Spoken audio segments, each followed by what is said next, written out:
तो भगवान उसके 101 फणों पर चढ़ गए, अपने शरीर को बढ़ा के उसकी नसों को तोड़ा, उसके 101 फणों के ऊपर भगवान चढ़ गए और चढ़ करके भगवान ने तच्चित्र तांडव विरुगण फणात पत्रो रक्तम मुखैरुरुबमन्रप भगन गात्र स्मृत्वा चराचर गुरुम पुरुषम पुराणम नारायणम तमरणम मनसा जगा। 101 फणों पर चढ़ करके भगवान ने तांडव नृत्य करना शुरू किया। एक बड़ा सुंदर भाव आता है कि भगवान कालिया के 101 फणों पर नृत्य कर रहे हैं। थोड़ा सा गाइएगा मेरे साथ। देखो कालिया के फण पर नाचत कन्हैया, देखो कालिया के फण पर नाचत कन्हैया, देखो कालिया के फण पर नाचत कन्हैया, देखो कालिया के फण पर नाचत कन्हैया, देखो कालिया के नाचत कन्हैया, नाचत कन्हैया सारी सृष्टि को रचैया, नाचत कन्हैया सारी सृष्टि को बचैया, देखो कालिया के फण पर नाचत कन्हैया, देखो कालिया के फण पर नाचत कन्हैया, देखो कालिया के फण पर नाचत कन्हैया, देखो कालिया के फण पर नाचत कन्हैया। 101 फणों पर भगवान ने तांडव नृत्य करना शुरू किया। जब 101 फणों पर भगवान नाच रहे थे तो कहा तच्चित्र तांडव विरुगण फणात पत्रो, उसके जो पत्ते के जैसे बड़े बड़े फण थे वो क्या हुए, फट गए। रुरुबमन, मुंह से बार बार खून बह रहा है। जब मुंह से खून बहना, खून की उल्टियां होना शुरू हुआ, उसके मन में आया कि जब कोई और मारता तो ये बचाते, लेकिन आज बचाने वाला ही मारने वाला बना है। एक वो भजन आता है ना बड़ा सुंदर, बाल न बांका होता उसका, बाल न बांका होता जिसका रक्षक दया निधान, मारने वाला है भगवान, बचाने वाला है भगवान, मारने वाला है भगवान, बचाने वाला है भगवान। उसके मन में आ रहा है कि कोई और मारता तो ये बचाते, लेकिन आज बचाने वाला मारने वाला बना, मैं क्या करूं। और अंत में वो भगवान की कृपालुता को कहीं ना कहीं तो जानता है, इसलिए नारायणम तमरणम मनसा जगामो, अपने मन को उसने गोविंद के चरणों में समर्पित किया कि भगवान मैं शरणागत हूँ, मुझे बचा लो, मैं आपकी शरण में हूँ। और जैसे उसने भगवान की शरण ग्रहण की तो भगवान इतने कृपालु, तो उसके फणों से खून बह रहा था और जब लाल लाल खून के छींटे जल के भीतर भगवान के पीले पीले वस्त्रों पर पड़ रहे थे तो ऐसा लग रहा है कि 1008 कमल के पुष्पों से कालिया ने भगवान का श्रृंगार कर दिया। भगवान सुंदर लग रहे हैं। उसने अपने मन को नारायण के चरणों में समर्पित किया और जब मन नारायण के चरणों में समर्पित किया कि भगवान पाहि माम, भगवान भी उसके 101 फणों से नीचे उतरे। उसके सिर पे जो बड़े बड़े घाव हो गए थे, हाथ फेर के उन घावों को ठीक किया और जब हाथ फेर के घाव ठीक हो गए तो भगवान ने कहा कि भैया जाओ रमणक द्वीप पर जाकर के रहो। कालिया कहता भगवान यहां से जाने को ना कहे, गरुड़ जी मुझे परेशान करते हैं इसलिए मैं यहाँ छिप करके रह रहा था। गरुड़ जी को ये श्राप है कि गरुड़ जी सब जगह जा सकते हैं पर यहाँ नहीं आ सकते, इसलिए मैं यहाँ छिप करके रहता था। तो भगवान यहाँ से जाने को ना कहे। भगवान ने कहा तुम रमणक द्वीप पर जाओ, अब गरुड़ तुम्हारे सिर पर जब मेरे पद चिन्हों को देखेंगे तो इन्हें प्रणाम करेंगे, कुछ नहीं कहेंगे, डरो मत। और ऐसा कह करके भगवान ने नागों के लिए एक द्वीप का निर्माण किया है, जिसको कहते हैं रमणक द्वीप। आज भी एक ऐसा स्थान है, विज्ञान यदि आप देखते हो कभी डिस्कवरी में बताते हैं, एक ऐसा द्वीप है जहाँ पे सांप ही सांप पाए जाते हैं, सांप ही सांप, सांप ही सांप, अनेक प्रकार के। हो सकता है वो वही हो। भगवान ने रमणक द्वीप पर उसको भेजा, कालिया रमणक द्वीप चला गया। इस तरह से यमुना जी के पावन जल को भगवान ने पुनः पावन बनाया है और कालिया का मान मर्दन करके ब्रजवासियों की रक्षा की। समय बीता है, भगवान ने गौचारण की लीला शुरू की है, मतलब भगवान गैया चराने जाने लगे। एक दिन भगवान जब गाय चरा करके लौटे तो भगवान ने देखा कि नंद जी और अन्य ग्वालवाल किसी बहुत बड़े अनुष्ठान की, यज्ञ की तैयारी कर रहे। तो भगवान ने पूछ लिया, बाबा आप ये क्या कर रहे हो? नंद बाबा ने बताया, लाला वर्षा के देवता इंद्र हैं। वर्षा के देवता कौन है? इंद्र। और इंद्र को प्रसन्न करने के लिए हम यज्ञ कर रहे हैं। अच्छा, वर्षा के देवता इंद्र, आपको कैसे पता? नंद बाबा ने कहा, हमारे बुजुर्ग कहते थे सो हम मानते हैं। भगवान बोले, वर्षा के देवता इंद्र नहीं है बाबा, वर्षा के और हमारे ब्रज मंडल के देवता गिरिराज गोवर्धन पर्वत है। कौन है? गिरिराज जी।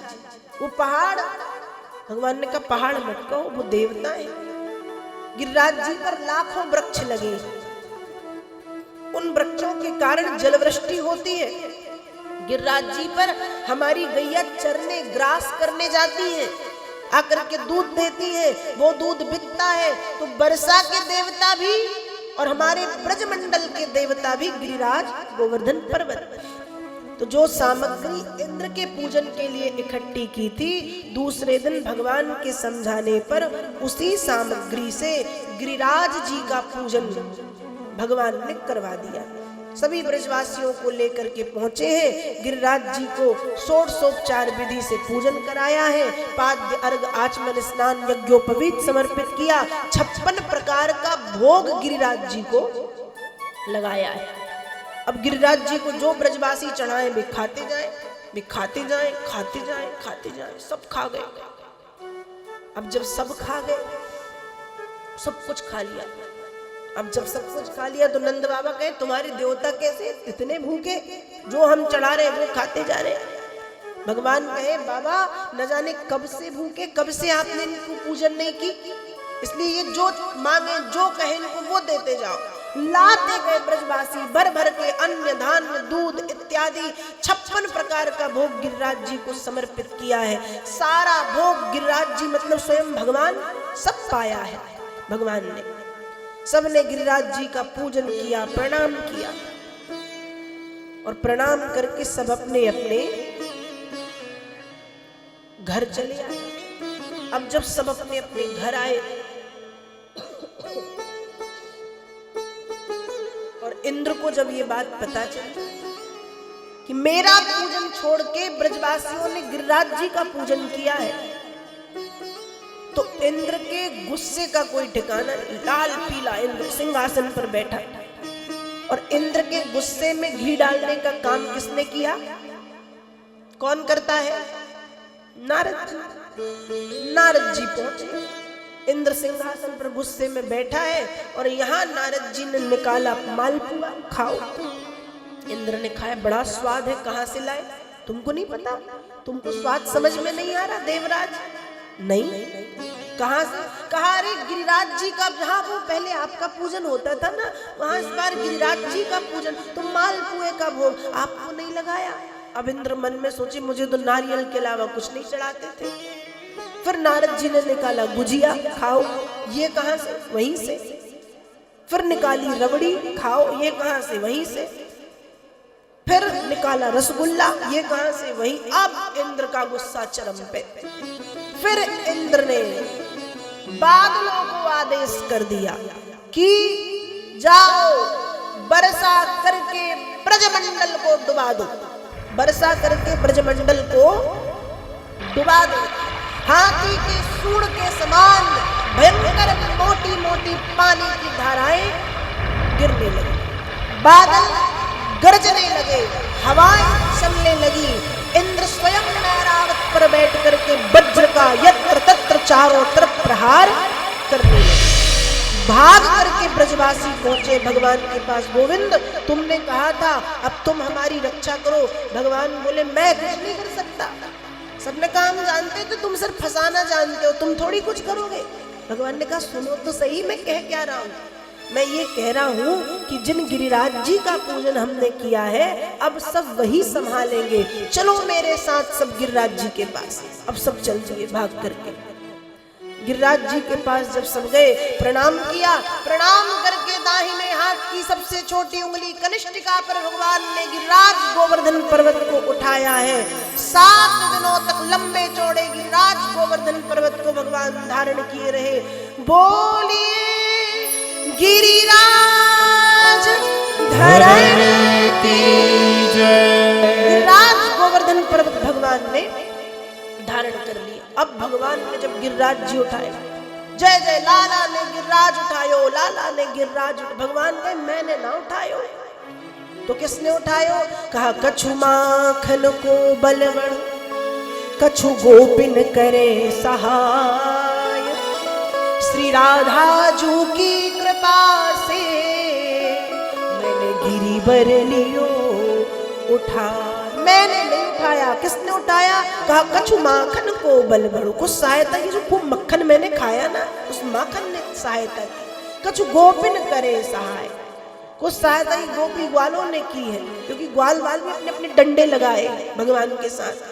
और श्री राधा जू की कृपा से, अपनी आराधिका श्री किशोरी राधा रानी की कृपा से गिरिवर लियो उठाए। मैंने ये गिरिराज गोवर्धन पर्वत धारण 7 दिनों तक धारण किए रहे।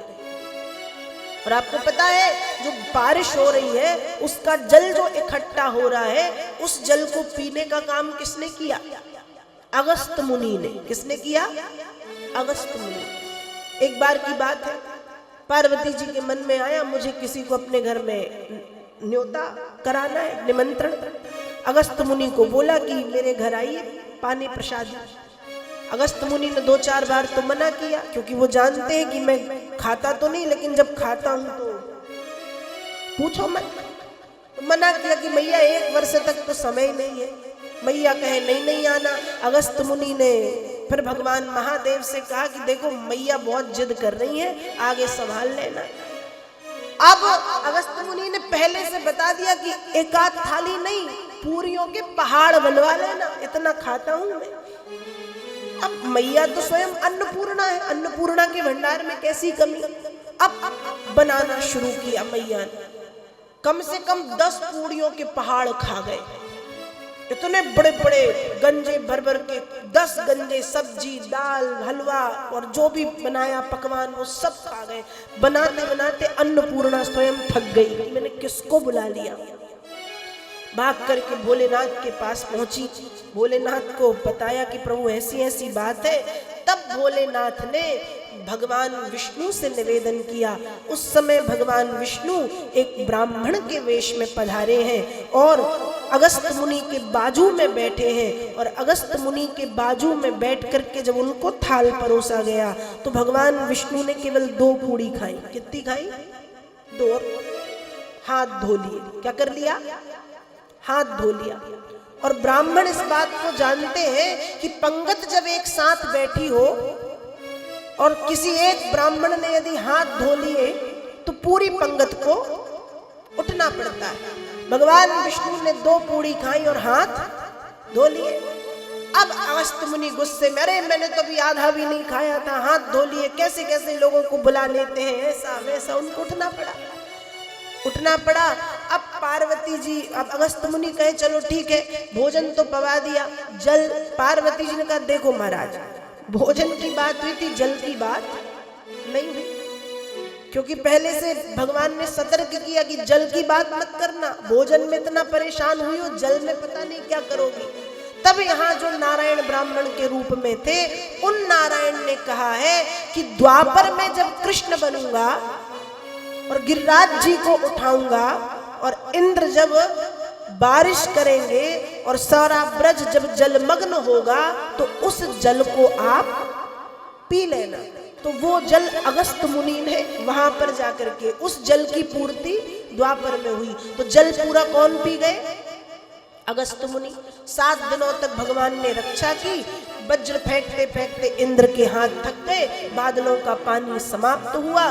तब इंद्र आदि देवता ने बारिश इत्यादि रोकी। भगवान ने गिरिराज जी ज्यों के त्यों रखे, ब्रजवासी अपने अपने घर चले गए। यहाँ इंद्र आदि देवताओं ने भगवान आकर के कामधेनु गाय के दूध से, आकाश गंगा के जल से भगवान का खूब अभिषेक किया। पाद्य अर्घ आचमन इत्यादि सब करके अभिषेक करके हाथ जोड़ के भगवान से क्षमा याचना की। और यहीं पर इंद्र ने भगवान को गोविंद कह करके बुलाया है। क्या कह करके बुलाया है? गोविंद। भगवान को इंद्र ने ये नाम दिया है, गोविंद और गोपाल, कि हे भगवान आप गोविंद हैं, हे भगवान आप गोपाल हैं, मुझे क्षमा कर दें।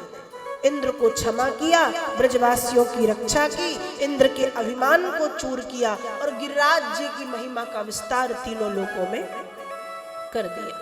इस तरह से भागवत में गिरिराज धारण करने की पावन कथा का वर्णन श्री वेद व्यास जी करते हैं। अब ये जो गिरिराज गोवर्धन पर्वत है, ये कौन थे? त्रेता युग में जब राम जी समुद्र को बांध रहे थे, उस समय बड़े बड़े जो बानर हैं, नल नील अंगद हनुमान जी इत्यादि, वो पर्वत पत्थर चट्टाने उठा के ला रहे थे। तो हिमालय पर्वत की चट्टान को उठा करके हनुमान जी महाराज ला रहे हैं और वृंदावन के ऊपर है। और वृंदावन ढिग पहुँचे जाई, तह प्रभु आज्ञा सुनिय पाई। वृंदावन के ऊपर है। राम जी ने संकेत किया कि जो जहां है अति शीघ्र जिस पर्वत पत्थर को लिए है वहां वहीं छोड़ के मेरे पास आए। तो हनुमान जी वृंदावन के ऊपर थे। हिमालय की उस चट्टान जिसका नाम गोवर्धन है, उसको वृंदावन में ब्रज क्षेत्र में स्थापित कर दिया। अब उस पर्वत से एक देवतुल्य स्वरूप धारण करके महापुरुष निकले और वे कहते कि हनुमान, ना तो आप मुझे राम जी के काम में ले गए, ना आपने मुझे मेरे घर पे रहने दिया, घर का बनाया ना घाट का, बीच में छोड़ के कहाँ जा रहे हो, कहाँ चल दिए? तब हनुमान जी कहते हैं चिंता मत करो, मैं अभी आता हूँ। हनुमान जी भाग करके राम जी के पास आए। प्रभु वो पहाड़ तो ऐसी बातें कर रहा है। राम जी ने कहा उस पर्वत से जाकर के कहो कि द्वापर में जब कृष्ण बन करके आऊंगा तो 7 दिनों तक अपनी कनिष्ठिका पर धारण करके तीनों लोकों में उसकी महिमा का विस्तार करूंगा। 7 दिवस ते ही कर पर धरी हो, 3 लोक महिमा विस्तरी हो। त्रेता में दिए गए वचन को द्वापर में पूर्ण किया और गिरिराज जी की महिमा का विस्तार तीनों लोकों में किया है। इस तरह से भागवत में गिरिराज जी की पावन कथा का वर्णन व्यास जी करते हैं। तो बोलिए गिरिराज धरण की जय, बोलिए गोवर्धन धारी की जय। आज वृंदावन के 3 सत्य, आज वृंदावन के 3 सत्य जो प्रत्यक्ष रूप में हम देख पाते हैं, एक है गिरिराज गोवर्धन पर्वत, एक है श्याम सुंदर श्री यमुना महारानी और एक है ब्रज की रज। इसलिए जब भी हमें सौभाग्य मिले ब्रज क्षेत्र में जाने का, श्रीधाम वृंदावन जाने का, तो हम ब्रज की रज का दर्शन करें, हम गिरिराज जी की परिक्रमा करें और हम वृंदावन की धूल को अपने मस्तक पर अवश्य धारण करें। ये द्वापर के 3 सत्य ज्यों के त्यों आज भी वृंदावन में उपस्थित है।